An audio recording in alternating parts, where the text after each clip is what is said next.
मुनिप्रवरार्चितलिङ्गं कामदहन करुणाकरलिङ्गं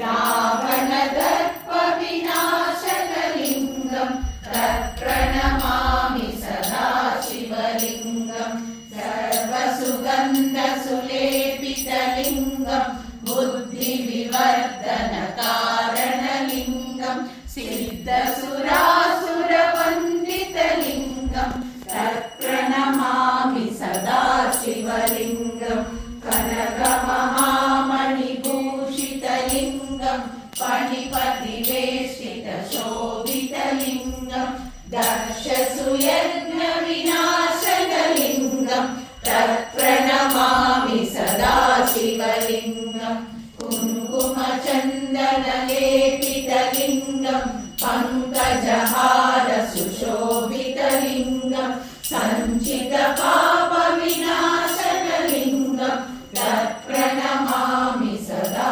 शिवलिङ्गं देवगणा